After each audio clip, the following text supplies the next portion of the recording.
Indeed, all praises due to Allah, and may peace and blessing be upon His Messenger Muhammad sallallahu alaihi wa alihi wa sallam. We're supposed tonight, inshallah, do two things in the chapter of the Janaiz, and that is the washing of the deceased and the shrouding of the deceased. Now, first of all, we're going to talk about it through the book. Then after that, we will do the practical way of doing it.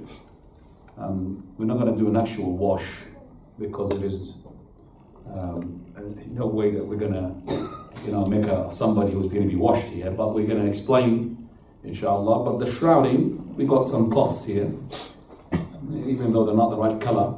But inshallah, they will do fine. Right. So let's just go to the page number. Bismillah wa salatu wa salam ala Rasulillah. To continue concise presentation of the fiqh on the chapter the funeral prayers, page 225, what must be done with the deceased. Tonight is what? And tonight is the 30th of Jumada al-Thani. Year? What is the year? 1440. Right. Can you read for us, please, the ghusl? What is must upon the people to do for the deceased? Now, the deceased's relatives or others must take care of 4 matters: washing the deceased, shrouding him, praying for him, and burying him. So those are the things that we need to learn. How to wash, how to shroud, how to pray, how to bury. This is a due right for your brother who's dead to do these things on him. We'll start with the first one, and that is the wash. Number 1, washing the deceased.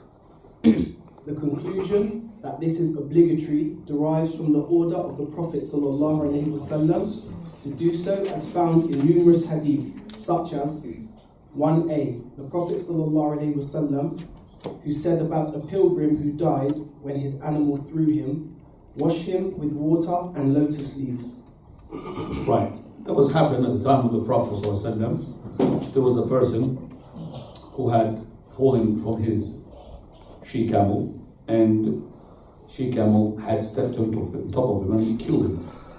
So the Prophet ﷺ, he said, wash him with lot. Now the lot, with water and lot, the lot is a leaf, belongs to a tree that's got a nice smell. So it's like equivalent to the soap.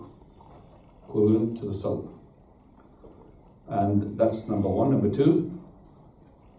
The Prophet ﷺ stated about his daughter Zainab, wash her 3, 5 or 7 times. And Zainab, the daughter of the Prophet ﷺ, whom she was the wife of Uthman radiallahu anhu, when she died, the Prophet of Allah commanded the woman who was doing the wash to wash her 3, 5 or 7 according to what they deem to be fit. So 3 as a minimum. But if you want to increase, it will be an odd number, as we're going to see. So he said 3, 5 or 7, depending upon what the person who's washing he wants to do and what he thinks it needs to be done. Now we come now to the description of the ghusl. You're going to be writing a lot because what your book has got nothing basically. It's just a general. But when you do the ghusl, you need the things I'm going to dictate, inshallah. Now, go ahead. A description of the washing of the deceased. Atiyya radiallahu anha narrated that the Messenger of Allah sallallahu alaihi wasallam said to the women when they were washing his daughter, start with her right side and the places of ablution of her body. Go ahead. Continue. Atiyya also said, the Prophet sallallahu alaihi wasallam came to us while we were washing his daughter. Came to us while we were washing his daughter. It doesn't mean he entered inside and saw them doing the wash to his daughter while she is not dressed up. Do you understand me? He came and they're inside. He can't see them, but he came just to teach them. But he did not go inside. Even if it's daughter, he's not allowed to see what the person who's washing is washing. And plus, if a person is, for example, has to expose his awrah for somebody whom he needs to expose his awrah to, for example, the doctor, then there is no way for another person to come along who is not supposed to see the awrah and see the awrah along with the doctor. It's only for the doctor. So the people who needs to wash are the ones who are there. So I don't need to have another person next to him, even though that person is a mahram. No. He said, wash her 3, 5 or more times as you see fit. Wash her with water mixed with lotus leaves, and make the last one with camphor or with some camphor. And inform me when you have finished. When we finished, we informed him, and he gave us his long waistcloth and said, wrap her body in it. Right, before I go to explaining this hadith, it just came to my mind as well when we said that Prophet of Allah came to them while they were washing his daughter, and he said, wash her 3, 5, or more than that if you wish, if you see that it needs to be done, with water and lot, and make the last wash is to be with camphor. Camphor is equivalent to perfume. There is camphor these days, but it's equivalent to perfume. And if you are finished, then call me. So when they finished, he had taken off his huqu. Huqu is the izar that wraps the Prophet ﷺ, which is touching his body. And he said, ash'irnaha iyyah, meaning make it the first cloth that when you shroud her, that it to be touching her body. Do you understand that? Why? Because it's special for the Prophet of Allah. And it's not for anybody. Your phone has no signal, so I can't help you with that at the moment. Sorry? Sorry. There was a jinn behind me.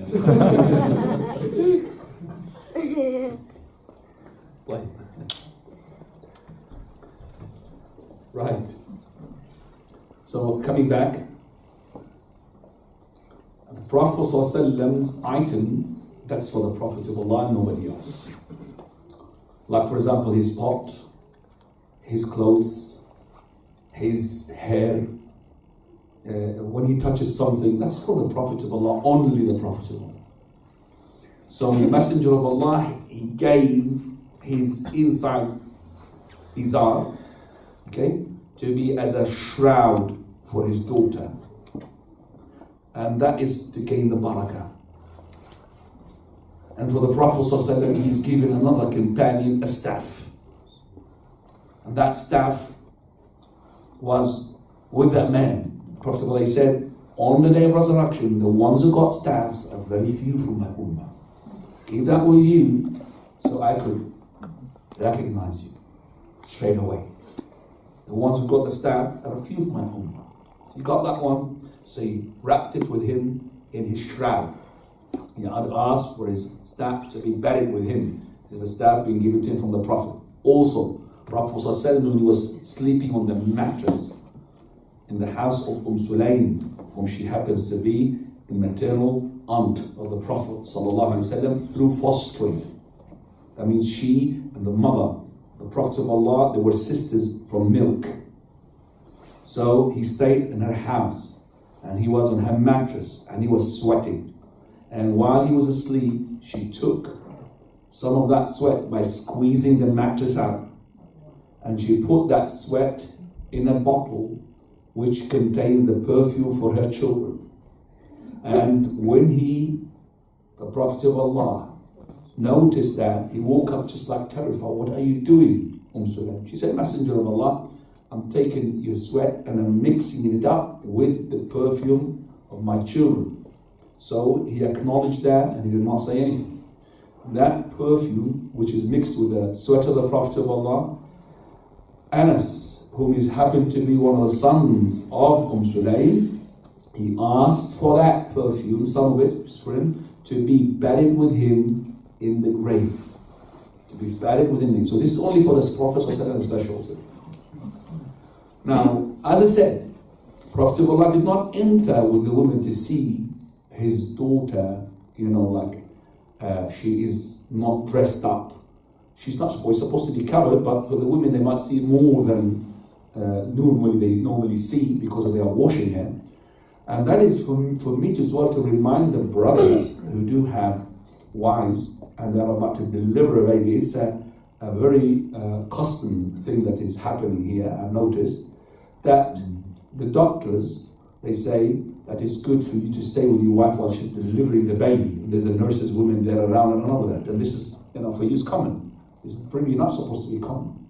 For verily, even though the doctor, she's supposed to, she see the awrah if she needs to do so because of delivering the baby. But you as a husband, you should not be around.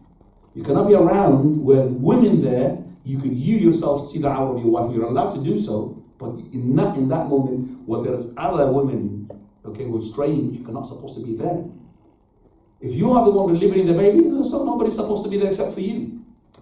But you cannot be in the presence of other women. And as I said, this is like they say, it helps for the mother to push the baby. Who said that? This is like, I would say, something which is inherited, and it's not really the case. Mothers should be giving the birth with the women, or they give the birth for them and help them. If the husband happens to be a doctor and he knows, then it's him, he will do that, inshallah. Now, coming now to the following. Did you finish everything regarding? No. Go on. Atiyah also said, we braided the head of her hair into 3 plaits. In another narration, she said, we braided her hair into 3 plaits and put it toward the back. Right. So here, when we come to the washing of the deceased, if she's a female, we braid her hair into 3 plaits, the plaited hairs, braids, and we throw it at the back. So this is the way to do it. Now, we're going to come, inshallah, when we come to, after we finish with this, what is in the book, to the practical way of giving the wash. Right. Now, before we start giving that practical way, we need to finish. There's something to do with the wash. What is? Who should perform the ghusl for the deceased? The one who has knowledge of the sunnah of the ghusl is the one who should perform the ghusl, especially if he is a relative of the deceased. Those who took on the responsibility of washing the Prophet's body were members of his family. For example, Ali radiallahu anhu said, I watched the Messenger of Allah sallallahu alayhi wasallam, and I expected to find what one finds among the deceased, but I did not notice a thing. He was in a good state, both alive and dead. Sallallahu alayhi wasallam. Right. When the person who wants to wash, he has to be a person who knows what to do, especially upon the sunnah. And if that person is a relative, then he takes priority. So if you've got 2 people who knows about the wash, one who's not a relative and one who's a relative, priority goes to the relative. So this relative who can take now, he will be in charge. And he will say how many people he needs for the people to help him to wash. So it's not a showroom like it happens like with some people when they wash the deceased. Everybody want to come in. It's not correct. Because there are things only very few people can see. It's like a privacy. So when it's happened, the person takes in charge. And he would say, I need 2 helpers. He might think 3 helpers, this big person. 3 people is enough. But we find that some people, I want to come in. I want to come in. What is this? See, if the awrah is to be exposed, we have to minimize the exposure of the awrah and to whom it can be seen. And if there is something there which is not right, for example, came out from the deceased, we should not be having that everybody knows about it. It's only a few people. We don't want to disclose these matters to anybody. That is why we have to have it very private, limited. I would say maximum people, 3 helpers with the person who wash. That's 4 people. Maybe a 5th one, I want to learn about a student. His genuine, he wants to teach him to take over, for example. But that student could be replacing one of them. So it's better to have, I would say, 3 plus 1 is 4, and that's it. 4 people is enough. And sometimes the room for washing the deceased is not enough for 4 people plus the deceased is 5. It's a lot. So the less. So for the sisters as well, we find lots of sisters. They go. Everybody goes there. They go in. They come in. They come out. They go in. Well, that's not right. It's only the ones who are in charge. Right. Now, who is the one to wash the deceased? We said the one who's relative, and he is the one who's got knows about the person the most. Now we come. What about male or female? Further. Men should wash males, and women should wash females. The exception to this are spouses, as either of them may wash the other. Right. So, men should wash men. Women should wash women. Exception, he says, is number one, and I'm saying number one, is for husband and a wife. Wife to husband. So, a wife, she can wash her husband and there is no awrah. If she's on her own, doing her husband, then there is no awrah. And it's vice versa. And it's not correct that if the death takes place, then marriage ceases to exist. She becomes a stranger, for example. No, that's not correct. She's still his wife. Okay, she's still his wife. So it's not really correct that marriage ceases, and that's why she's not allowed to see his body. Because the Prophet of Allah, according to Aisha, and that is the hadith you're going to narrate to us. Aisha radiallahu anha said, "If I had a chance to do it again, none except the wives of the Prophet ﷺ would have washed him." What happened is that when the Prophet was to be washed, there was a dispute among the companions. What should we do? Should we wash him with his clothes on? Should we, like we do with or should we wash him, take the clothes off like we do with the other deceased? We will take the clothes off. Should we? What should we do? They didn't know what to do. And that's why she said, if it was left for us, we would have washed him, the wives of the Prophet of Allah. Just us. Now, go ahead. Second one. Aisha also said, the Prophet ﷺ returned and came to me from a funeral at the Al-Baqiyah cemetery. I had a headache and said, "Oh my head." He replied, "No, in fact, oh my head." Then he said, "What would it harm you if you were to die before me, and I would then wash you, shroud you, pray over you, and bury you?" And this is a hadith where the Prophet ﷺ, he came back from a janazah in Baqiyah. Baqiyah is a cemetery which is next to the masjid. And she said, "I had a headache." So I said, "Wow, what a headache." Prophet said, "Well, me as well. Wow, I've got a headache as well." But what harms you, O Aisha? If you die before me, then I would wash you, and I would shroud you, and I would pray upon you, and I would bury you. I mean, like, what a good thing that if you had to die before me, then you're going to have the honor of me doing all of that for you. And that shows you that the husband can wash his wife. So she said, "I bet you're going to be having the next night with the next wife." She's still even jealous after her death. "I bet you're going to have the following night with the other wives." Prophet ﷺ smiled. Why did he smile? Because he doesn't want to argue. What are you going to argue about? What is he going to do? He's going to call you another wife. But he laughed and smiled. That's the jealousy, or the natural jealousy in the hearts of the women. Now, the second exception is for the children. The female girls, definitely we say the female washes them. But what about the male children? We say that both can wash, whether it's males or females.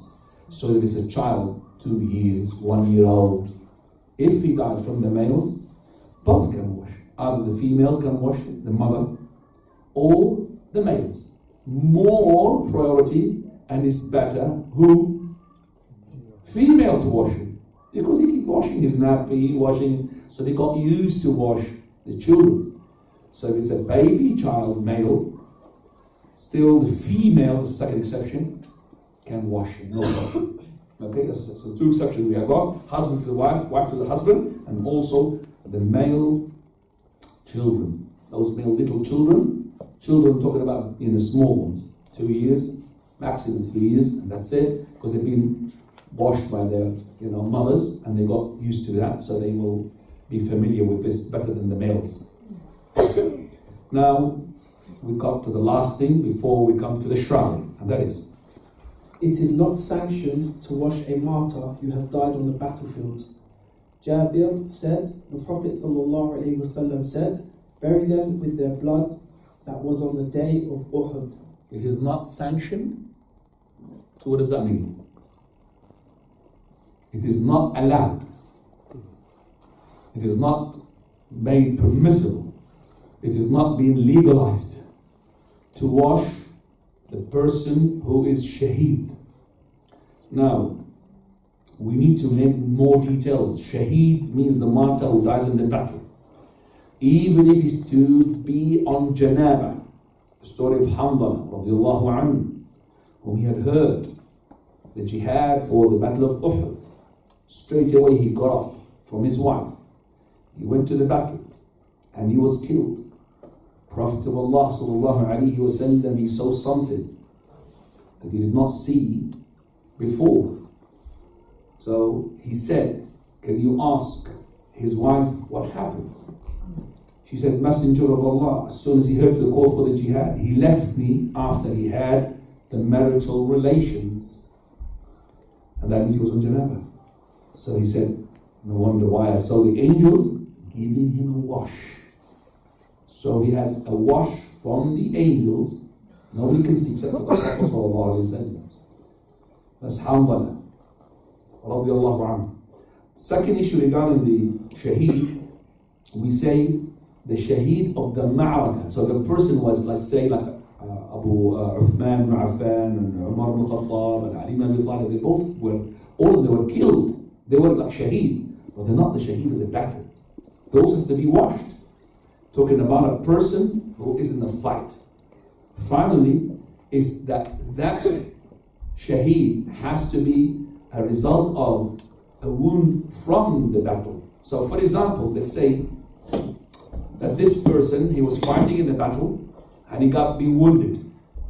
And then that wound healed. Okay? That wound has healed. And he had like a subtle life. Then after about 2 days or 3 days, the wound came back again and he died. He's not the shaheed of Allah. He has to be washed, that person. Give you an example. Sa'd ibn Mu'adh, radiallahu anhu. He was struck with an arrow in his akhud, in his arm. An artery there in your arm. If you hit it, you're gone, you're dead. It's well known to the doctors. Artiora, or Riota, or Rito. Somebody called it to me, it's linked straight away. Hit it, he died. He was hit in his arm, and he made a dua to Allah Azza wa Jalla. Oh Lord, not to make me to die until I see those traitors from Banu Qurayza, their fate. Banu Qurayza have done something wrong, they betrayed. I don't want to die until I see their fate. So his blood gone, subhanAllah, and healed. After he had given his verdict as a chief of the Ansar regarding the Banu Qurayza, that is, for their fighters to be killed and for their women and children to be more booty, and Allah's Messenger had arraigned his verdict, saying that you have ruled by the rule of Allah Azza wa Jal, for the king. He made a dua again. He said, oh Lord, if you left any fight for the Prophet ﷺ, make me to live for it. Otherwise, let me go. So if there is any fight left for the Prophet of Allah, let me stay to participate. And there was no fight after that. Because it was the entrance of Mecca, and there was no fight with people of Quraysh. So as soon as he said this dua, what happened?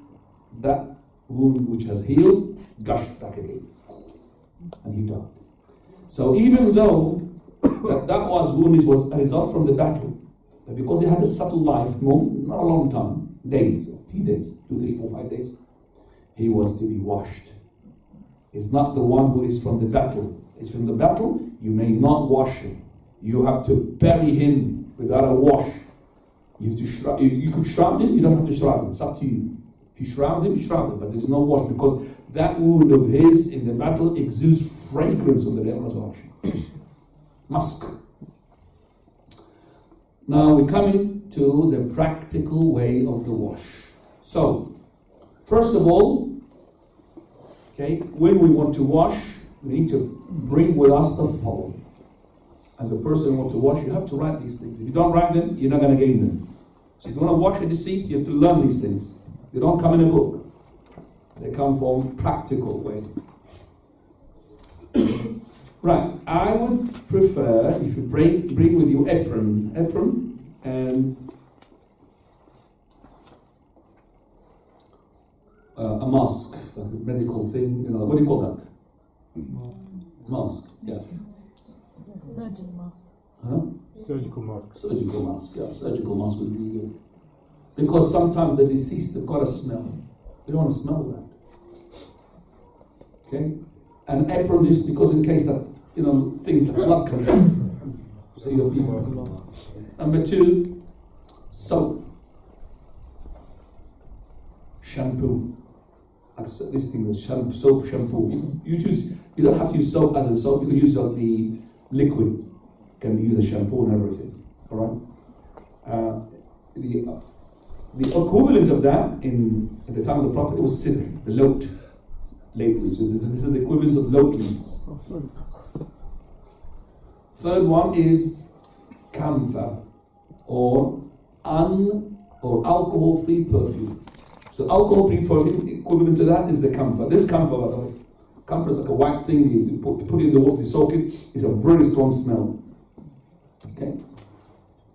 So there is little bottles of perfume, which is like the essence of the perfume. It hasn't got any alcohol. You know them, the little ones. You can just put them in the water and it makes a lot of perfume from that. Okay. I would prefer as well gloves. And I prefer as well that you use a sponge, because you're going to use that sponge for washing the body. And also you need towel. That towel is important because you need 2 towels. One which is on top of the awra. That towel has to be thick, because when you put the water on the body, the cloth, if it's a cloth, is going to stick to the top of the awra and going to show the awra. So you need it to be thick so that the water will not make it to stick on the awra. So a towel, always covering the area of the awra. I'm going to tell you what is the awra here for the men and women. And that second towel, in case something happens, that you need it. Also, when you finish, you're going to take that wet towel and put the dry one in order for him to be shrouded. You understand me? So you need to take the wet one. Back again to this shouting. But we told them not to do that last time. No. And I told them. Oh, you told them. I made a complaint in fishing. This is going to kill the children. The African salah. Okay, for those who are here, this is something happening upstairs. It's just the way they pray. They cast out devils in the name of whatever. Allah Musta'an. They're just shouting their heads off upstairs. They don't know what they're doing. طيب. Coming back.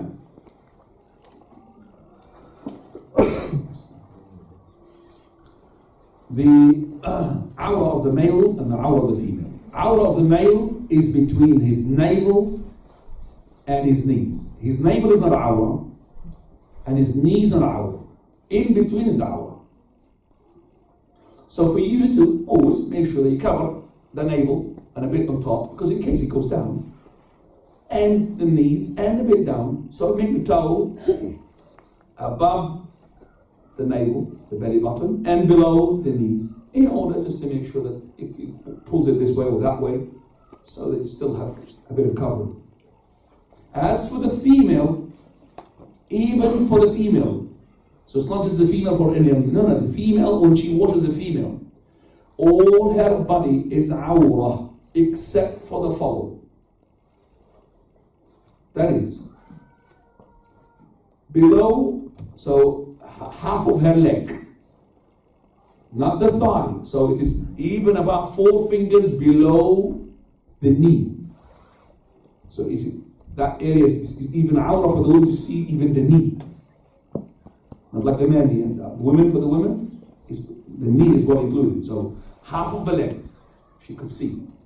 And the top of her chest, you know where she hangs her necklace.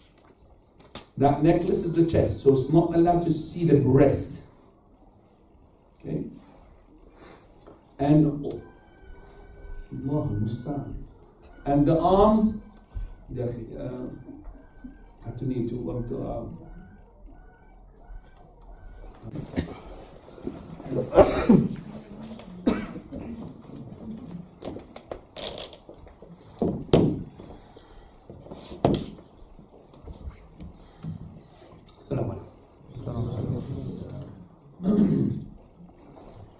as for the women, we said the awra, all of her except for half of legs and downwards, and the top of her chest, and as for her arms, half of her arm. So it's not up to the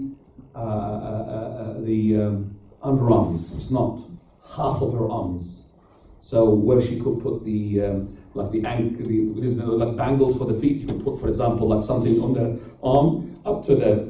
So half of her arm, and just a bit above the elbow, which is, we call it the places for wudu. Okay, that's those the areas.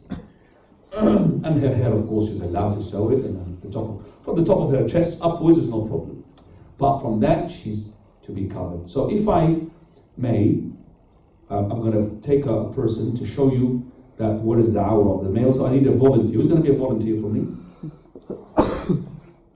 Too tall, but when you place yourself on the table. There's one there. What's that? There's another volunteer there. Okay. Right. Massive, no. Is he okay for this? No, Mr. he's B? been He's breaking gonna be the table. This one, can you or no, you can't, please? Okay. Go on the table, please. On the table, let me show you that. Dad stitched him up. Right.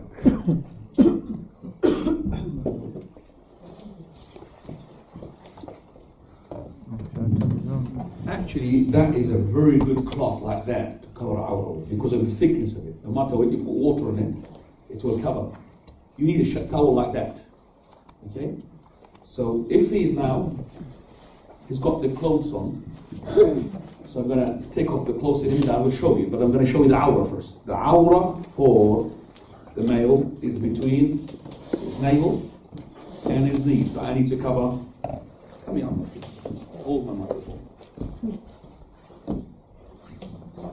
Hold it in my mouth. Don't hold it like that. Mouth.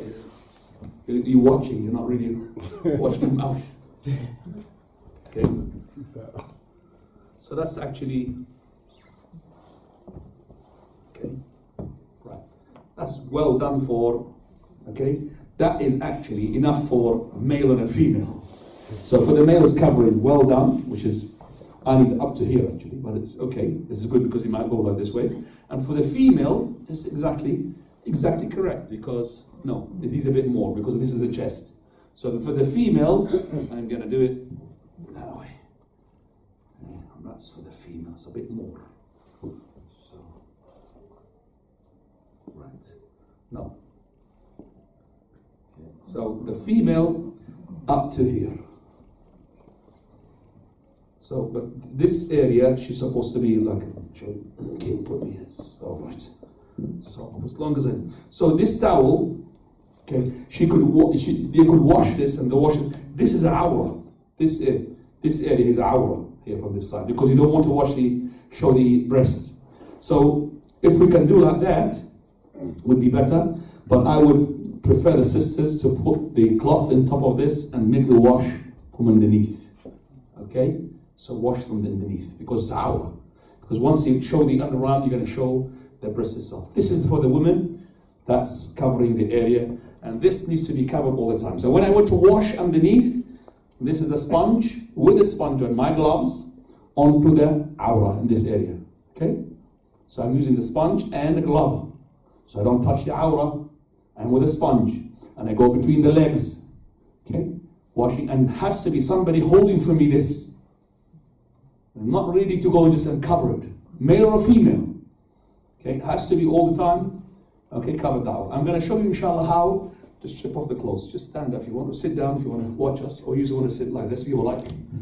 Okay, let me just continue.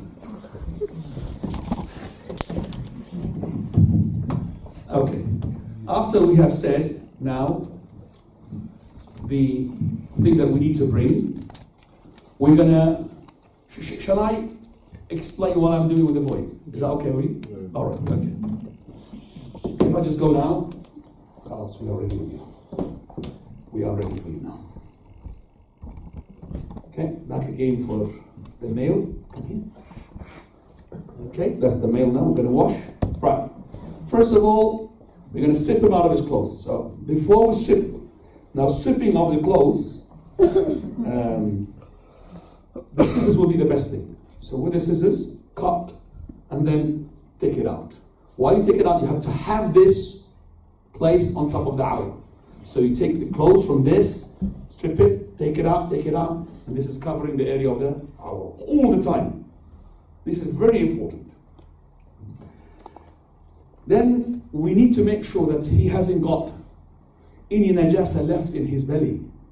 So what we need to do, somebody's going to help me. Come here, because you're helping the person. You're going to raise up his head a bit. Okay, you are a dead cooperating with us. Thank you very much. Yeah, go up. So we're going to sit him up like that, just that much. Yeah, hold him. Yeah, right. And then I'm going to be pressing his stomach like that, just a bit. Why? Just a bit. These presses, if he's got something in his stomach which he did not take out before he died, they might come out. If they come out, then I'll wash it. So with a pipe, with a hose pipe, underneath, washing if there is any excrement is coming out. So that push is like that. Okay, so we sit him a bit like this. This is not in the books. This is for practical things. Okay, so that's we walk in and then we put him back. So now we've done the removal of the najasa without any, that much. We don't really do that much effort. Just a bit of, this is just a tap on top of the belly. Now after this, we come to the wudu. We're going to make a wudu. So with the water that you have prepared, so you've got water, which is 3 buckets. Bucket that's got water, a bucket's got shampoo, and a bucket is got camphor. You know the camphor, which is the perfume. Either you put the perfume inside it, you soaked it and you diluted it, or the camphor, you leave it there, it's very strong. So that's what we need the last wash, the last bucket to give him. So you've got now water and you've got soap, soaked everything. Right, now we're going to start with the wash. You're going to make with us first wudu. So with the bucket, I'm going to make wudu. So I bring water and I start. What do you start with the wudu? What do you do with the first thing, Omar? The wudu? Before the mouth, the hands. Okay. So I'm going to wash this hand. So you could have somebody with a water help you. It would be better always to economize the usage of the water. Don't make the tap just keep running and running. So if you've got a bucket, from that bucket, let's wash the hand. So I start with that right. Okay, start right. And the left, wudu, whole wudu. Then after that, the mouth. So I put mouth. I don't really have to open his mouth. If it's open, I'll put it. If it's not open, just leave it like that. And then his nose. Okay? So I'm not going to make him sit down and throw up because he's dead. Okay? Yeah, he's not going to make him sit down and throw up. He's not going to cooperate with you. So his nose and then his face. Okay? And then after that, his arms. Right. Then the left. And after that, the head. Yes? And then the one. After that, the ears. Okay? So the ears, doing like this. Right, so now wash them, then the feet now. Start with the right, and then the left. Yes? Wudu is finished. Whether it's a male or a female, we make him wudu. And even if it's a child. It's a sunnah for the ghusl, this is. Now, when we want to make a ghusl, remember, the ghusl has to be on. 3 times, 5 times, 7 times, 9 times, okay? I always wash 5 times. Because I think it's enough. But sometimes 3 is enough. Sometimes you need more, 7, it's up to you. You are the one who decides. You are the in charge. Now, there are people bring with them things which are not supposed to be brought. Henna. They say henna from Jannah. Yeah, who said that? There's no henna and there is no Jannah. So henna is not correct. Some people bring cotton. Yeah, as well, add to that cotton if you need. Put cotton if you want. Cotton as well, you need to put them there. But that cotton is needed in special cases. But some people I know, from the one who wash, they put the cotton inside the anus. And that is haram. Do you understand that? But if this person had died through diarrhea, something, lots of excrement coming out. I wash and I wash, then if I feel that maybe they're going to come out, I will put some cotton between his legs, not inside the hole, if you understand. It's haram. Some people, they do that. They do that even without this special circumstance of his death. No, they just do it like this because they think this is the correct way. And there's people as well start clipping his nails. It's not as well from the sunnah to do that, clipping the nails. There's some people do, as I said as well, cut his hair. I'm bringing a barber here and I'm bringing there's nothing like this. There's no cutting of the hair, there's no, okay? And maybe as well, if he's not circumcised, bring somebody to circumcise him when he's dead. Isn't that correct as well? Yeah. The wash is a wash. Just like that. Simple. Now we come into, after that, to start the wash. We divide the body into two halves. So first half, second half. So the first half is the right, second half is the left. You understand? So I start with, from the first. I will do this half. Half. I'm going to put now sponge, and got it, with soap. This is the soap. This is the first wash. So it's going to be soap and water. So soap. I'm washing, and then somebody's going to help me. Are you going to help me, or are you going to be just sitting down? You going to help me? Okay. And I'm going to help. How come you're on? Hold my microphone. You're going to cooperate with me, okay, Mr. Daddy? As I'm going to help him, he's going to wash. Now I'm going to do like this, look. He's going to wash. Wash this side. Because wash the right side here still. Come on. Wash. And then with your sponge, wash. Go inside, wash. All the way, wash. See? Yeah, wash. And then you reach the area, and then you wash there, yes. And that's it. You wash. Oh, you understand me? It's from the back. And you're going to put him down. So now, you're going to help me to lift him to this side. Okay, hold on, you stay here. Hang on. I'm going to wash it now on the left side. So, your left side. All of that, and then all of it here. Okay, washed it. Then he's going to help me this way. See? I'm going to do this side. This is the side. Okay, I'm washed now. The second side. This is the first wash washed. Finished. Soap and water. That's the first wash. Okay, remember the last wash is going to be what? Camphor, the perfume. So I could give him a second wash. I thought 3 washes enough. 5, even better. But 3 is enough. So second wash is exactly the same. Right, then the left. Finish the both right from the top and from the back like I did. And by the way, don't wash it on top of the shroud. This is just basically a demonstration. The shroud is supposed to be somewhere else. They're supposed to be on the table, kept clean and dry. Okay, you're not washing on top of the shrouds. Okay, last wash is the camphor, which is the perfume. So you put the perfume exactly the same. First part of the body, second part of the body. That, alhamdulillah, had finished the whole wash. We're going to be now combing the hair. So when we say male or a female, we comb the hair. Okay? Right? As for the female, we make them 3 what? Plaits. Braids. Plaited. And we put them at the back. Alright? So combing, yes. So we did the combing, alhamdulillah. We did as well the 3 plaits for the women. If they have short hair, it doesn't have to be 3 plaited. But this is the sunnah of the Prophet sallallahu alaihi wasallam. Remember, awrah is to be all the time covered. Okay? And if, let's say, for example, I've got a case here where a man who died between women and there is no man to wash him. And those women are not his mahram. Strange women. So they wash him with his clothes on and with the water from the top. They're not supposed to touch him with their hands. Even if she's a nurse, she got used to wash with, and touch with her hands. She's not. She will just with a wash and a bucket put on top of him with his clothes on. So this clothes has to be as well thick clothes. Okay, thick material, because he doesn't want to make the awrah to be shown. You're not allowed to use any except for the water unless you don't have water. Then you use tayammum. Tayammum is that we bring the brick and we put his hand on that, both his hand, or just one here, on the brick, say Bismillah, and then strike the brick here, and that's it. And then we wipe, because we can't really bring his hand to wipe his face with it. So we will wipe his face, and that's it. His tayammum. This is in case if there is no water. It's a case as well, if you can't really wash the body because it's really burnt, and if you touch the body, the flesh might fall down. Then as well, the same thing we say, just wash him with a bucket, don't use that sponge and all of that. You just put the water, and that will be sufficient, inshallah. Don't use henna, as we have said. Don't use the cotton, which is we have said in the way that we have said. You're not supposed to take from the hair of the deceased, nor from his nails.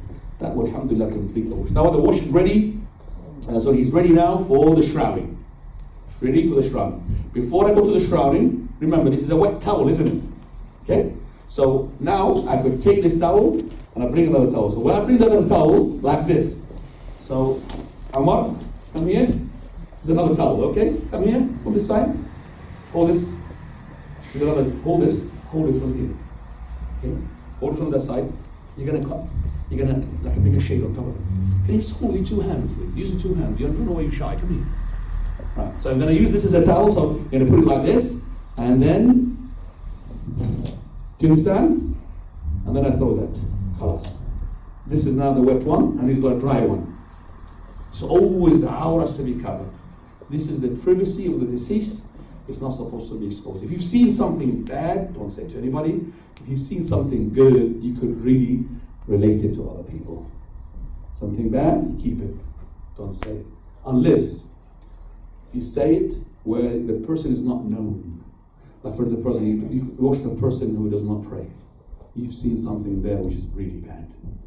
Then you don't talk about that particular person. You talk about it, for example, in general, one of the people who's been washed and he does not pray, really had shown bad signs. Yes, no problem. Just for the mind of other people. Now, if you have any question before I go to the shrouding, Fadl. Any supplication or anything you say like that? No supplication whatsoever. We don't do any supplication whatsoever. Now, How many times do you have to wash the mouth and nose? And we would, like we did with this, everything 3 times. So the washing of the face 3 times, the mouth 3 times, water like this 3 times. 1, 2, 3. None, 2, 3. Sorry about that. Now, how can we prevent them from swallowing the water? you're not going to swallow the water. It hasn't got everything blocked. It does not swallow anything. Everything you put there will come out. Okay? Now remember, his eyes has to be closed. His eyes to be closed. Now. 2 questions. Now. Is it true that the deceased is feel everything? The deceased, that they feel anything? No, they don't, but we have to make the water just like we want to wash our body with it. So the water has to be in a temperature like we use it. So it's not cold, it's not very hot, it's like nice. But he does not feel, but we say, Prophet ﷺ said, breaking the bone of a believer is, when he's dead, is like breaking it when he's alive. So basically, if I'm going to put hot water and burn him, it's like burning him when he's what? He's alive. So if he's alive and you put hot water, what he's going to do to you? Punch you. Right? It's not so. You're not supposed to do anything except that you respect the deceased. Second question? Second question is, does the order matter? You have to do wudu first and then the water. Does the water Order. does the order matter for the well, we are applying the sunnah of the Prophet sallallahu alaihi wasallam. In terms of the question is, does it invalidate the ghusl? It doesn't. Because the ghusl, all I need to do is just bring the water and khalas, I've done it. But have I done the sunnah? No. So this is sufficient for me. I did, I'm going bury. Yalla, ma'asalam. But did I do the sunnah of the Prophet of Allah? It's exactly when you have a wash as well. You could just go to the shower, khalas, I'm clean.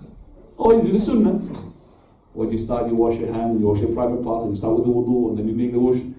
So the more you do like this, the more reward you're going to be. Now, further. should the one who washes the body say the testification of faith after doing the wudu? Does the person, no, because you are just making wudu for him. You're not saying things on his behalf. You don't say, Ashhadu an la ilaha illallah, Ashhadu Muhammad Rasulullah, Allahumma ja'alni min at-tawabin. He's dead. Okay, he's the one that, you don't say that on his behalf. Now,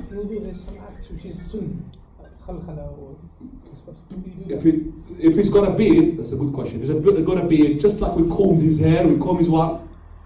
It's beard, combing the beard. Now, in the wash, in the wudu, we make exactly the wudu he's alive. This takhleel al-lihya is compulsory. Okay, he hasn't got a beard, that's why we didn't really do anything with him. But it's a good question. So if he's got a beard, we must, okay, make takhleel. The takhleel is done in the following way. Either some water, you do it like this. Okay, that's it. Or some water, do like that. Both are called takhleel. So like that, or like that, it's called takhleel. You do this, and if you haven't got a beard, get a beard. Now, so for the shahada, do you not need a kafan? Do you not need a shroud itself? for the shahada, you don't need it, but you could do it. So shrouding for the shaheed of the ma'araka, of the battlefield, remember the shaheed, the battlefield, is recommended, is not compulsory. It's for the shaheed recommended. So you could bury him with his clothes, because Allah made it easy for us. Imagine we are fighting a war, we've got thousands of shaheed here. And each one needs a wash. My God, it's a lot. We're going to be preoccupied by washing, or we'll go on defending ourselves against the enemies. So, no wash. No even shroud. But it's recommended to make a shroud. The wash is not allowed. Right? But if you could really bury them without a shroud, it would be better. Because it's much faster. Do his clothes. Now.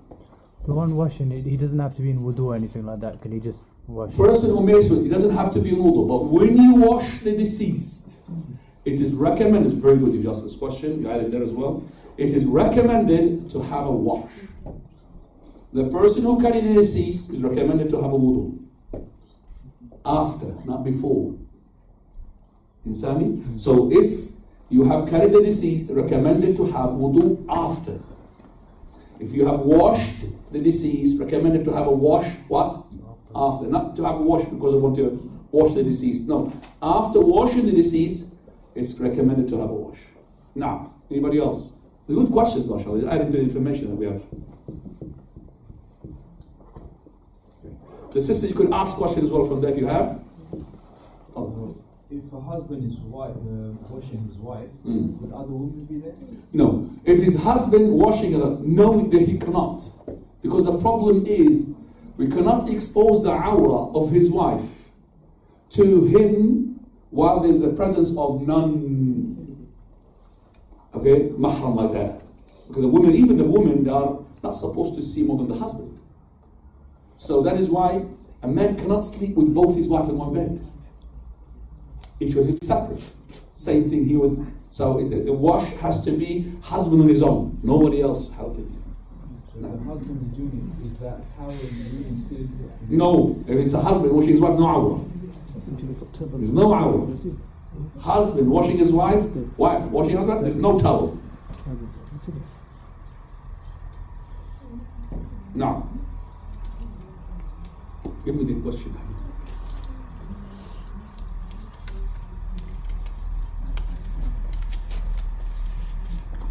If a woman dies during childbirth and she is still bleeding, she put sensitive towel. Okay. So woman, she dies and she is during her childbirth and she's still bleeding. Now the blood, remember, it is not an impurity. That's the assumption that people think. So a person's bleeding, that's not basically impurity. Impurity according to, for example, the Ahnaf. They call it impurity, that's why for them, if you bleed, your water is invalid. But whereas the correct opinion, no it is not. There's no proof for that. To the contrary. There was a companion who was praying while he was hit an arrow and the blood is gushing out of him while he was praying. So if the blood is to be impure, it would have invalidated his wudu, it would have invalidated his prayer. But if she's still bleeding, for the sake of that, we don't want blood as well to come onto the shroud. We could use, yes, it's sort of called the towels. Whatever towel you want to use. The towels, the nappies, there's the nappies, for example, no problem.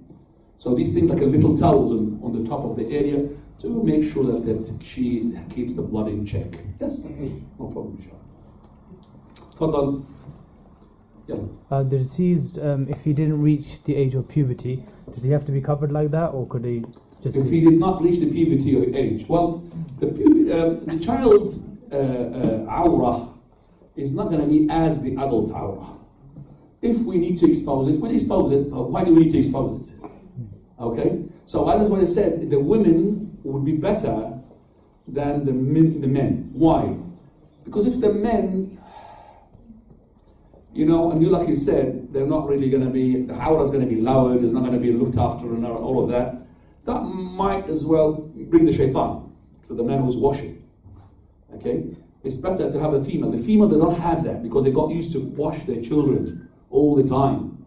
So they don't have that sort of perversion, if you understand me, with a male or with a male. We do have, you know, unfortunately, children molestation, and God knows these days what they have to be. They don't know what goes in the heart of that person. We need to cover the hours better. Now, if somebody has an accident and they have some limbs missing, do they wash the same way? Or the same way, same thing. I watched somebody who was really being in a status where his eyes came out. And his eyes was out. Because he was in his car and he crashed into, you know those, I don't know if you've seen them, the metal wheel drum that goes to the asphalt to make it level. Have you seen them or not? You know the asphalt to make it level? Like a steamroller. It's a steamroller with a metal. It's a metal. Yeah. That's a massive one. I'm talking about the one which is from here to the ceiling. Really big. It's actually, he went in to, head collision. And he rolled on top of him. So it's made him like a flat. So basically, because of that, he went on top of his body here. His eyes came out. Because you don't know the person, I could talk about him. So his eyes came out. So when I washed him, he had a crack here, crack in my eyes, and all. That was really difficult for me to wash. So I had to wash him, but I have to make sure that I'm not going to bring an eye out when I'm washing his face. So it was like delicacy. Alhamdulillah, I washed him. And he was Hafid Quran, mashallah. He was a teacher of Quran. He's even memorization of the 10 recitation, mashallah. But his face was nur, full of light. Mashallah. Now, even though that his eyes coming out, but I kissed him even on his head. I know the person, I only saw him the day before in my shop. Now. If the person has died, like, they've had an accident and their body is, like, if a leg has been brought into an awkward angle or something, do you keep it like that? Or very well done question. So sometimes, for example, you find this deceased people, his hands like that. Okay? If I can really push it bit by bit to put it down, no problem. Some they do, some they don't. Like one of these ankles that of that brother when I washed him, that his foot, it was actually twisted. I don't know which way. I can't remember. It's a long time ago. Twisted in a way I couldn't put it back, so I left it. Okay, remember, breaking the bone of a believer when he's dead is like breaking it when he's what? Life. Can't really overstretch it. Can't break it. Fine. Let's go to the shrouding now. Okay. Another question. Okay, did that have anything like gold or false teeth? Bracelets. They have to be removed. No, they don't have to be removed. These gold teeth, they're part of his. When they're going to bring a dentist here, they want to take his false teeth and his bracelets and all of that, but make sure that when you bury him, it's secured. What do you mean rubbed now, yeah? But inshallah, in a Muslim cemetery, they don't rob things like this, but maybe in a they heard about the robbing in South America, South America, they rob the deceased. And they because they don't just bury them with the gold teeth and gold bracelet, they bury them with actual gold and actual, his items with him. Okay, would you like to sit down and relax a bit? So we're going to give you a shroud in a minute. Yeah, just sit down a minute. And let's go to the shrouding now. The shroud.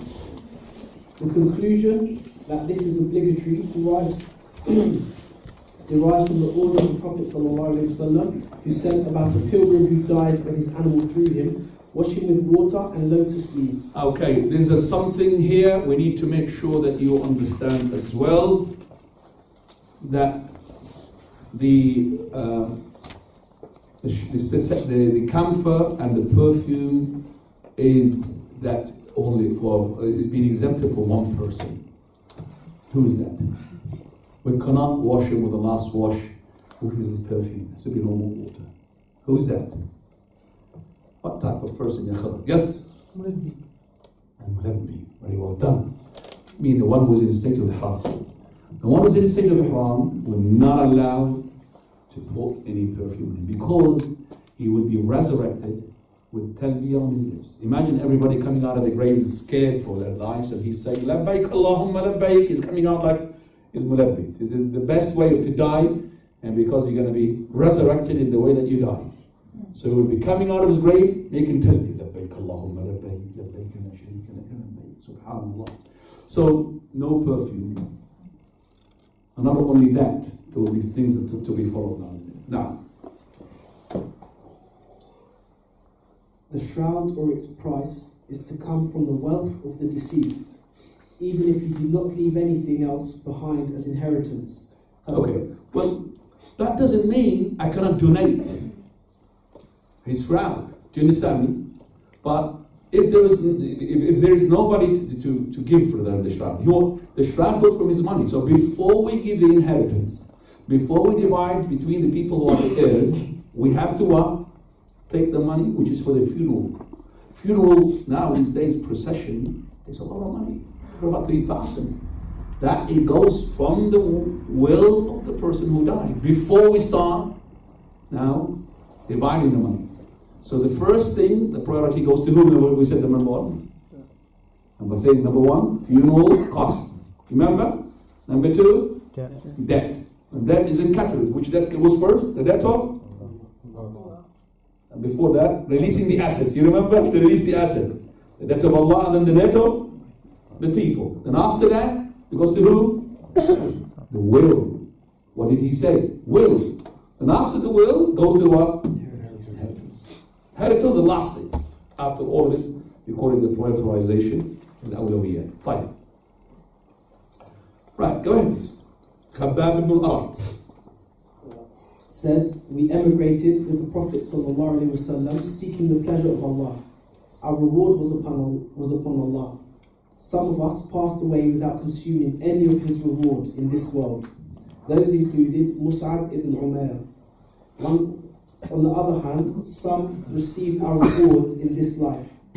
He, Mus'ab, was killed in the battle of Uhud, and we could find nothing to shroud him with except his cloak. When we pulled it to cover his head, his feet became bare, and when we wanted to cover his feet, his head became bare. Accordingly, the Prophet told us to cover his head, and the Prophet told us to cover his head with it, and to cover his feet with al-idkhir, a special type of pleasant smelling grass. Yeah, especially pleasant smelling grass. It's like a grass which makes a nice smell. And this idkhir, which the Prophet ﷺ gave permission to the companions to cut even from the haram area. Because the haram area in Mecca and Medina, you're not allowed to cut any trees. But the idkhir, this grass, smelling perfume sort of grass, Al-Abbas, he asked the Prophet upon his question and request, he made it permissible to cut that idkhir. So this shroud was not enough to cover Mus'ab radiallahu anhu, and they covered his head, and then his feet would show, covered his feet, his head would show. So the Prophet said, he make the shroud to cover his head, and whatever is left from his feet to cover it with this nice smelly grass. Now, it is a must that the shroud be a garment that covers all of the body. If all one can find is a shorter garment that cannot cover all of the body, then one covers his head and places some grasses over the feet, as in the hadith of Khabbab. Right. Now, if we have lots of deceased, and we don't have, except for few shrouds, so we will divide the shrouds so much that we'll have one piece on each. So that's lots of dead people. There was a hunger, for example, something that happened, an earthquake. Nothing to do with Maraka. Because Maraka, we said, we don't need to have shrouds. So you could cut the shroud just to cover the top. Just covering the top. We don't have enough cloth. That's enough for shroud. So you can just cover part of his body, just like the awrah. As for the person who dies in a state of ihram, he will be, as for the male, covered with his clothes of ihram. So his two pieces of ihram, the top and the bottom, these are his shrouds. That's it. وَالْمُحْرِمُ يُكَفَّنُ فِي ثَوْبَيْهِ. Now, so the muhrim will be shrouded in his two pieces of garment that he uses for his ihram. So now we know two things. That is, the two pieces of his ihram will cover him, and number two, that is his no perfume in his wash. The third thing left. The third thing left. I'm going to come to it in a minute. Now, go ahead. The following are recommended for the shroud. One, being white in colour. The Prophet ﷺ said, "Wear of your clothing the white clothing, for it is the best of your clothing. Also, shroud your deceased in it." So we could imagine this now shrouds to be white, okay? The white is the sunnah. Number two. But then if it's a black, no problem. But the white is the best. Number two. The shroud should consist of 3 garments. Aisha stated, the Messenger of Allah ﷺ was shrouded in 3 white Yemenite pieces of cotton cloth from Sahul, a city in Yemen, none of which was an undergarment or a turban. Right, there's something, a turban and a garment, I've seen it in some of the people when they shroud their deceased. They make, like, for example, a shirt for him, make trousers for him. I don't know if you've seen that, but this is not from the Sunnah. It's just 3 pieces of cloth equal to each other.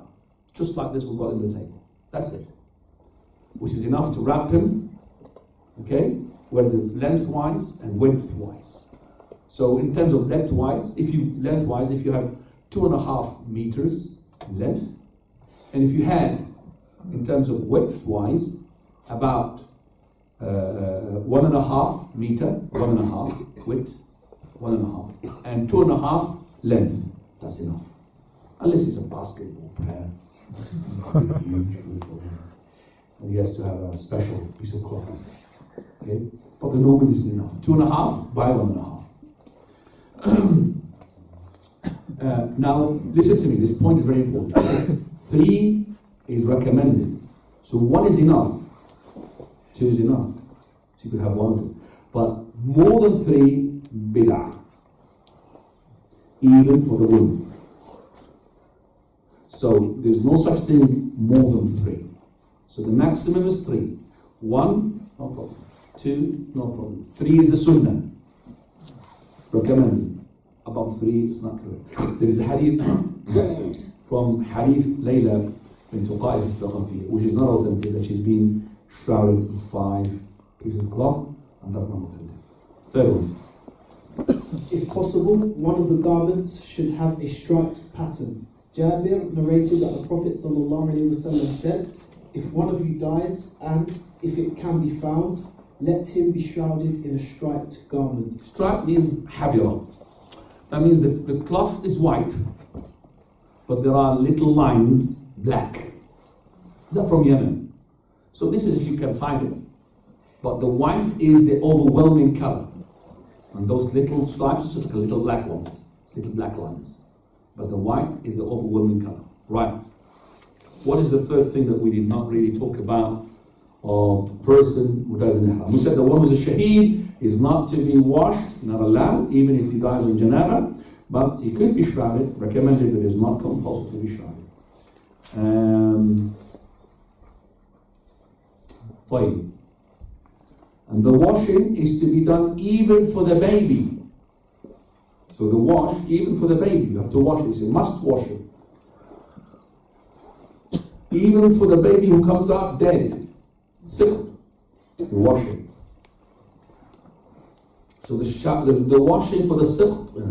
What about if he comes out premature? Like, for example, she had an abortion, or the baby dropped.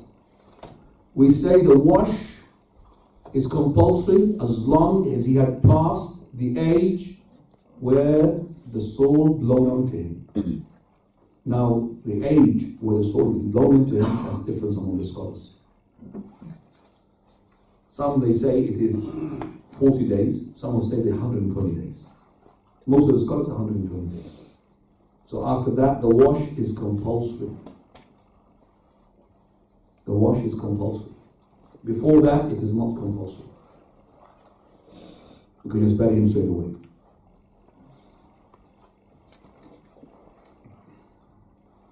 With the difference among the scholars. Like, the muhrim, what is it not supposed to be from the male do when he's in a state of ihram? Yes? Cover his what? His head. Very well done. So also when we shroud the person who is in a state of ihram with his two pieces of garment, we're not allowed to cover his head. وَلَا تُخَمِّرُوا, the Prophet said. So we're not allowed to perfume him.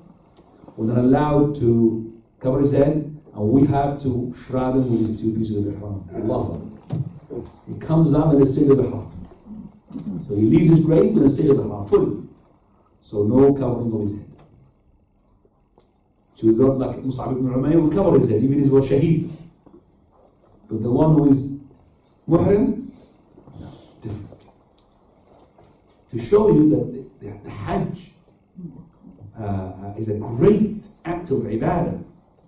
And the Prophet ﷺ called it the jihad for the women. Jihad al-da'if. Jihad for the women is Hajj. Making Hajj.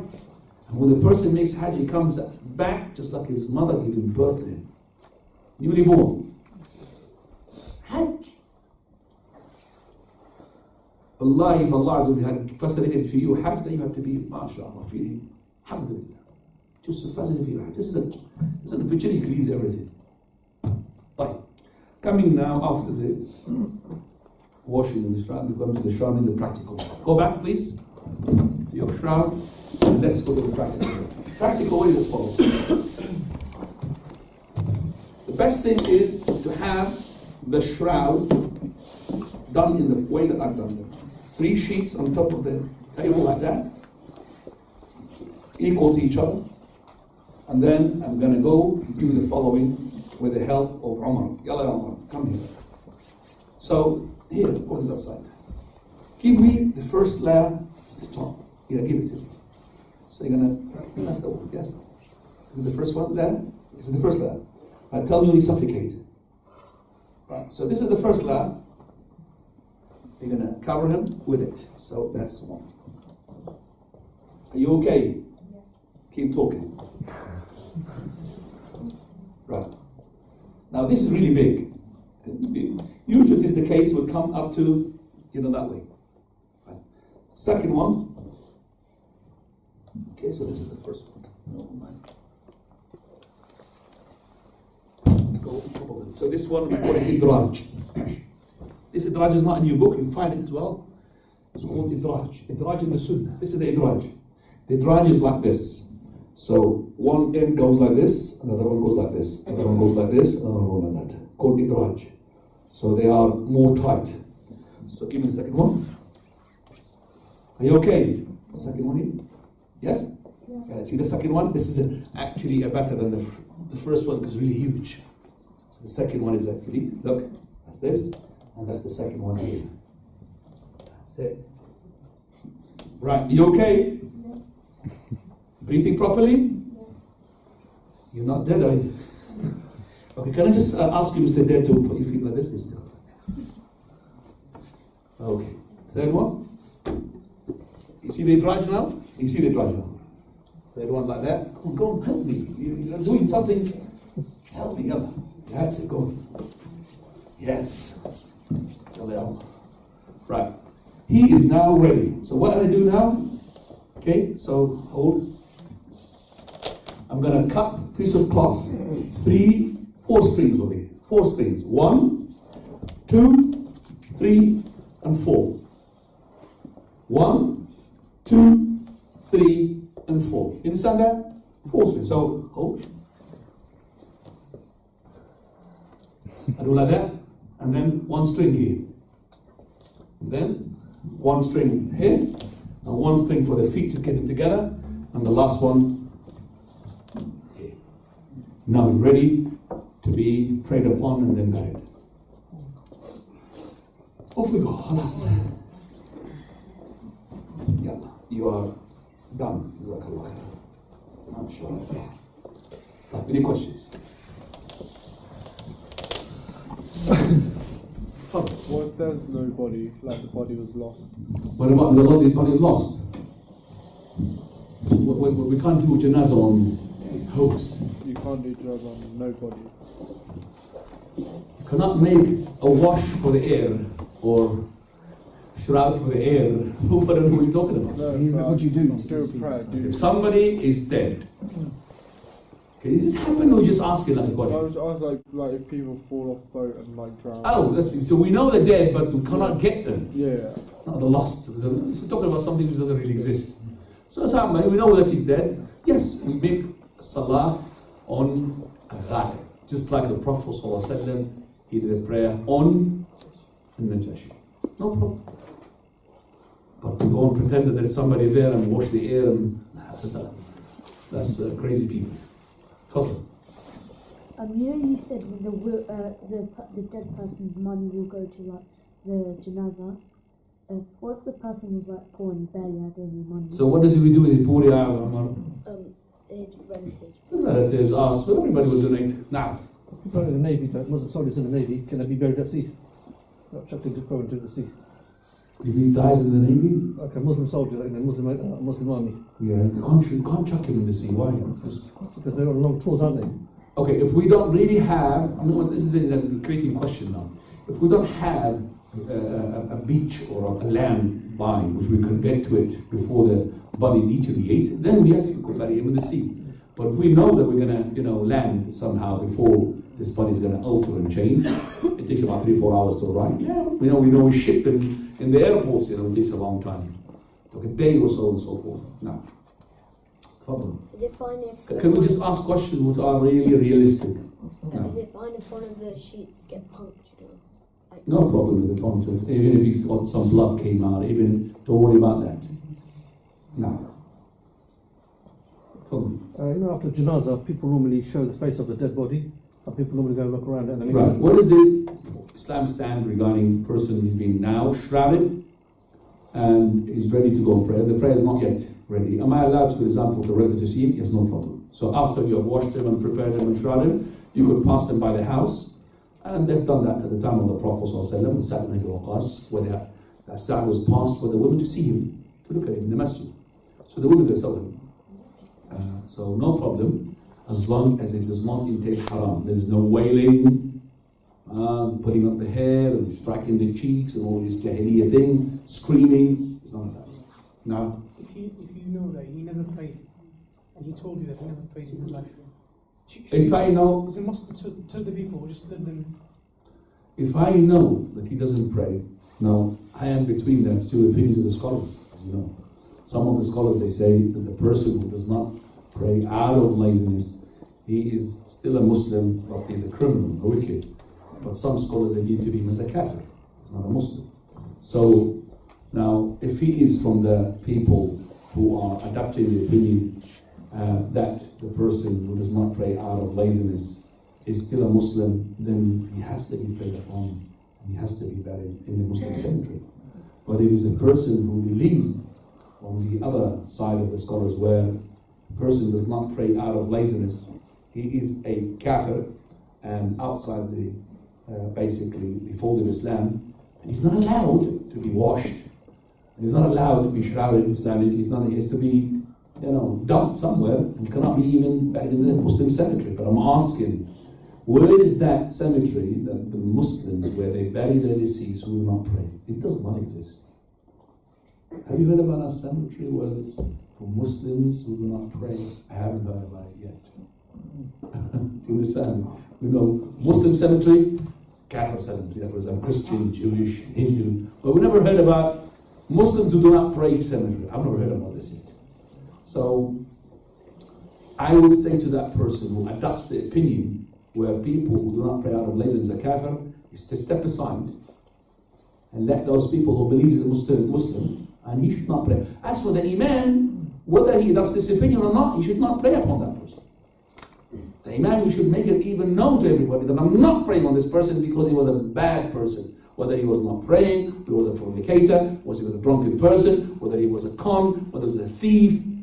So if he'd done this major sins, that Imam should openly, not just the Imam, all pious, righteous people should leave and abandon the prayer in a way which is noticeable. You understand me? In a way which is noticeable. So with Sufyan al-Thawri, was it him? When Al-Hayy al-Musalih, he's a person who used to be saying something about the leaders. He's got some takfir in him. Bid'ah. So Sufyan al-Thawri, in his janazah, and he's muhaddith by the way, this person, Hayy al-Musalih, is muhaddith, and his hadith is to be authentic. But he had some smoke. He's tainted, he's polluted with this takfirism. When he died, this Imam, he penetrated the rows of the people who prayed, and he looked at him like this, and then he went out of the masjid. He did not pray. Do you know what he did? He went and imagine hundreds of people, not to say thousands, went and looked at him, and he went out to pray, because he's known as an Imam, to show that what he is not satisfied with what. He never said, don't pray on him, he's still a Muslim. So this is to show that this person has done a bid'ah, great bid'ah, which is takfir. So he left. And there's a lesson for us to learn. Prophet ﷺ, at his time, at the beginning, he would ask, is he got debt on him? Yes? Okay, sha'nukum, do pray on him. If he's got no debt, he'll pray upon him. But later on, when the Prophet ﷺ, he had more wealth into the budget, he said, if anybody who's got debt, then the debt is on us. So he used to pray on him. He used to pray on him. Now, Allahu Akbar. So the Munafiq, Abdullah ibn Ubay, the Prophet prayed his janazah, even though he knew he was a Munafiq. Is that the same? Right, listen to me. For the Munafiqeen at the time of the Prophet ﷺ, there was a greater munafiq than the one that you have mentioned, which is Ubay ibn Khalaf. Abdullah ibn Ubay ibn Khalaf. This person, Abdullah ibn Ubay ibn Salul, this one is the greatest of all the hypocrites. The Prophet ﷺ, he used to keep these hypocrites because they look as believers. Only Allah knows about their hearts. And when he was asked even to kill them, he said, I don't want the people to say Muhammad yaqtulu ashab. He's killing his own companions, because they're not companions. And he, Prophet of Allah, when Ubay ibn Salul, he died, his son, his name is Abdullah. So he's Abdullah, the son of Abdullah. Came to the Prophet. Messenger of Allah. My father was dumped, basically. No, he was not dumped, nothing. No prayer, no wash, no shroud, nothing. With his clothes dumped. So he came to the Prophet of Allah. The Prophet of Allah is honoring the son of his. He's a companion. He's not a hypocrite, his father. So he said, where is he? He just buried him. He went to the cemetery. In the Baqiyah. He went. And he said, dig him out. They dug him out.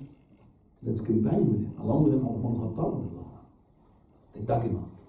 So Prophet of Allah, he said, if this was before this, and before the burial. So he took him and put him on his lap. And then, فَنَفَخَ عَلَيْهِ رَأْسِهِ لَقَمْ, from his head to his toe. This is his wash. With his salah, the Prophet. And then after that, he had given him his own cloak. And he wrapped him. So the cloak of the Prophet on top of his hip. And now he's about to pray on him. That's what Umar Khattab said, Messenger of Allah, you praying on the enemy of Allah? He said, Daniel, Messenger of Allah, and he's dragging his cloak. Can you pray the enemy of Allah? دعني يا عمر فقد خيرت وقد اخترت. I've been given the choice and I chose to pray on him. And I know if I seek forgiveness for him 70 times, if I know that I'm going to seek forgiveness more than 70 and I would be responded, I would do so. Because استغفر لهم أو لا تستغفر لهم إن تستغفر لهم 70 مرة فلا يغفر الله. Even if you seek forgiveness for 70 times, you're not going to forgive them. But he said, if I know that even more than 70 will help, I will do that. So he prayed upon him. And the companions prayed with him. And Umar, even he cannot really imagine how daily he was on the Prophet ﷺ. But Allah Azza wa Jal, He sent the verse after that. ولا تصلي على أحد منهم مات أبدا ولا تقم على قبره إنهم كفروا بالله ورسوله. Do not pray upon any of these things. Do not even stand next to their graves, never mind to pray them. Because they have died as disbelievers in Allah and His Messenger. Now we come to the issue. Now we don't have something called major hypocrisy. For us, we, depend, as Imam Khattabi said, we judge you with your what? Argument. That's what we judge you. The hypocrisy at the time of the Prophet. Allah exposed you. Surah At-Tawbah exposed them. The Battle of Tabuk exposed them. But now, we judge you. Either you are Muslim or non-Muslim. Now the prayer is something different among the scholars. If he does not pray, something is kafir, something is not kafir. But this is to do with hypocrisy. Hypocrisy in the heart. So we could bury a Muslim, yet he is a'udhu billah, kafir. And we could bury a kafir in the kuffar, he is yet رب قتيل بين الصفين. He could be a Muslim. On the day of resurrection, Allah will judge them according to what they have in their heart. We bury them according to what we believe they are. Wallahu ta'ala a'lam. Fadal. So what happened with that situation? The Prophet didn't pray the janazah on that, Yes, he said to you, he prayed upon him. He did, but didn't you say there was a verse that came down? No, that was before. Abdullah ibn Maysan is the last one. Because before Allah said, lots of hypocrites died. Lots of hypocrites.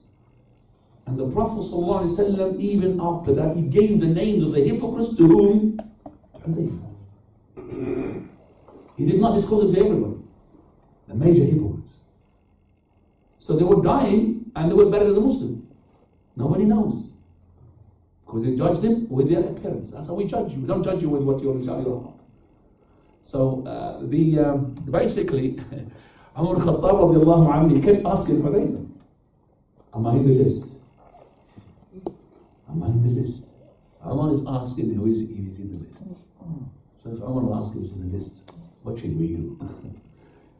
So he said, Hudayfa, you are not in the list, but I'm not going to give any tazkiyah to anybody else. I'm going to open the door now for everybody. Am I on the list or am I on the list? So Hudayfa Aminu Sirri Rasulullah, by which conclude the talk is in MashaAllah. Almost 2 hours. Subhanallah.